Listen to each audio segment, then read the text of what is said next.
Infancy is a period of rapid growth. The medical assistant takes various measurements to determine the child's rate of development. Two of these measurements are head circumference and chest circumference. The head circumference of children younger than 3 years old is routinely measured at each office visit to screen for microencephaly and macroencephaly. The chest circumference is a valuable measurement in comparison with the head circumference, but not by itself. The chest circumference is usually done only when a heart or lung abnormality is suspected.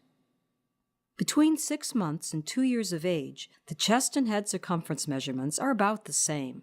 After 2 years of age, the chest circumference is greater than the head circumference. The medical assistant will show you how to measure the head and chest circumference of a 4-month-old infant. Before proceeding, sanitize your hands. Assemble your equipment.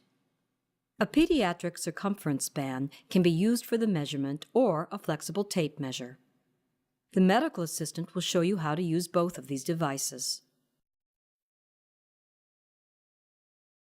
Position the infant. An infant is usually more content if he is held by his parent. The infant can also be positioned on his back on the examining table. The medical assistant will first demonstrate how to measure head circumference using a pediatric circumference band.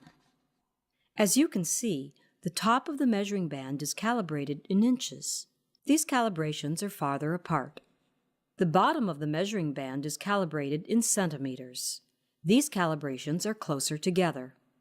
The calibration you use to measure head circumference depends on your medical office policy. For this measurement, the medical assistant will use the centimeter calibrations. Position the measuring band around the infant's head at the greatest circumference. This is slightly above the eyebrows and pinna of the ears, and around the occipital prominence at the back of the skull. Read the results to the nearest 5/10 of a centimeter.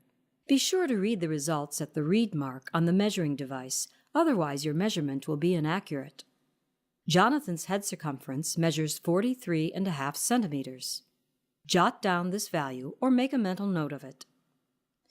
Next, the medical assistant will show you how to measure head circumference in inches using a flexible tape measure. As you can see, one side of the tape measure is calibrated in inches, and the other side is calibrated in centimeters. Position the tape measure with the inch calibrations facing outward.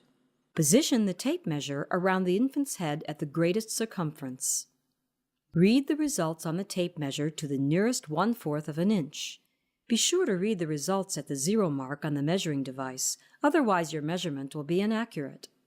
Jonathan's head circumference in inches is 17 inches. Jot down this value or make a mental note of it. Occasionally, your physician may want you to measure the infant's chest circumference. The medical assistant will first show you how to measure chest circumference in centimeters using a pediatric circumference band. Position the infant on his back on the examining table. Place the measuring band around the infant's chest at the nipple line. It should be snug, but not so tight that it leaves a mark. Read the results at the read mark in centimeters to the nearest 5/10 of a centimeter. Jonathan's chest circumference measures 43 centimeters. Jot down this value or make a mental note of it. Now the medical assistant will show you how to measure chest circumference using a flexible tape measure. Position the tape measure with the inch calibrations facing outward. Place the tape measure snugly around the infant's chest at the nipple line. Read the results on the tape measure to the nearest 1/4 of an inch. Be sure to read the results at the 0 mark, otherwise your measurement will be inaccurate. Jonathan's chest circumference in inches is 16 3/4 inches. Jot down this value or make a mental note of it. Gently remove the infant from the table and hand him to his parent. Sanitize your hands and chart the results.